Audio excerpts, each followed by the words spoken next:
देखिए, ये देश सांप्रदायिक ताकतों के कब्जे में है और 24 में चुनाव होने वाला है। सारे देश की नज़र बिहार पर है और खासकर हमारे राष्ट्रीय जनता दल पर है।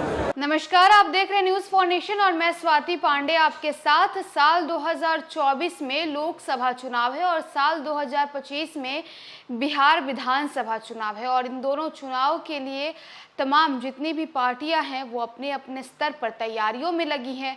अगर बात कर ली बीजेपी की, तो बीजेपी खुद को संगठनात्मक रूप से मजबूत बनाने में, अपने संगठन को मजबूत बनाने में कार्यकर्ताओं को प्रशिक्षित कर रही है। तमाम कार्यक्रम आयोजित किए जा रहे हैं और इसी पूरे कड़ी में राजद भी कहीं कोई कोर कसर छोड़ने के लिए नहीं तैयार है और साल 2024 की चुनाव की तैयारियां जो है वो आज से ही शुरू हो गई है। बता दें कि मुजफ्फरपुर में राजद की तरफ से एक कार्यक्रम ऑर्गेनाइज करवाया जाता है जहां राजद के तमाम कार्यकर्ता और वरिष्ठ नेता मौजूद रहते हैं। इसी में राजद के तरफ से पूर्व मंत्री ऋषभ पटेल जो है वो मौजूद हैं और उन्होंने साल 2024 के चुनाव को लेकर के और बीजेपी को लेकर के बड़ा बयान दे दिया है और उन्होंने कहा है कि हमारी पार्टी यानी राजद जो है वो लोहिया, अंबेडकर और गांधी के विचारों से लैस है और हम सांप्रदायिक ताकतों के विरुद्ध जो है काम करते हैं। बता दें कि ऋषभ पटेल ने बीजेपी पर जोरदार निशाना साधा है और कहा है कि केंद्र में जो सरकार है वो लगातार धर्म को लेकर के राजनीति करती है। उन्हें बिहार की जनता से कोई लेना देना नहीं है, लेकिन हम बिहारियों के लिए काम करते हैं, हम बिहार के लिए काम करते हैं। तो देखिए, मुजफ्फरपुर पहुंचे में ऋषभ पटेल, कार्यक्रम है उसमें वो जो है उसमें शिरकत करते हैं। राजद के जितने भी तमाम कार्यकर्ता हैं उन्हें प्रशिक्षित करते हैं। संगठन को मजबूत बनाने की कोशिश जो है वो राजद की तरफ से जारी है। क्या कुछ कह रहे हैं ऋषभ पटेल मुजफ्फरपुर से, किस तरह से बीजेपी पर उन्होंने जोरदार निशाना साधा है, साथ ही साथ साल 2024 को लेकर के क्या राजद की रणनीति है, ये भी उन्होंने कही है। क्या कुछ कहा है, हम आपको छोड़े जाते हैं उनकी तमाम बातों के साथ। देखिए, ये देश सांप्रदायिक ताकतों के कब्जे में है और 24 में चुनाव होने वाला है।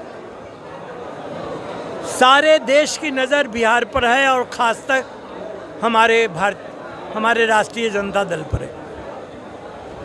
हमारी पार्टी, हमारे जो कार्यकर्ता हैं, अपने कार्यकर्ताओं को अंबेडकर, गांधी, डॉक्टर राम मनोहर लोहिया के विचारों से लैस करना चाहती है।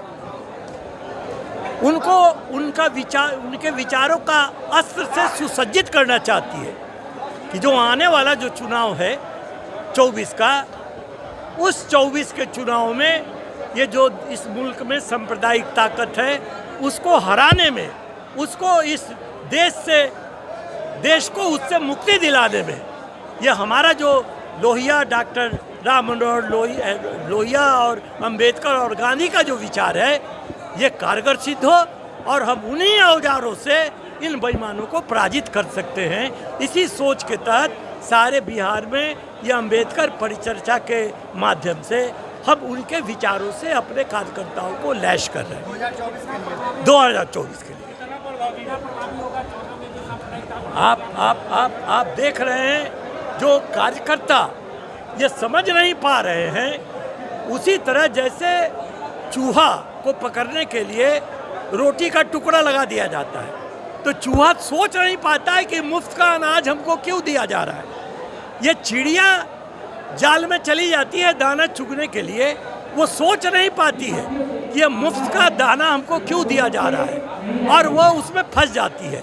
तो हम भी जो हमारे कार्यकर्ता हैं, हम उनको सचेत कर रहे हैं, उनको अपने विचारों से लैस कर रहे हैं कि ये जो भ्रम फैला रहे हैं देशभक्ति का और जय श्री राम का, यह एक ढकोसला है और उससे इस देश को भ्रमित नहीं होने देना।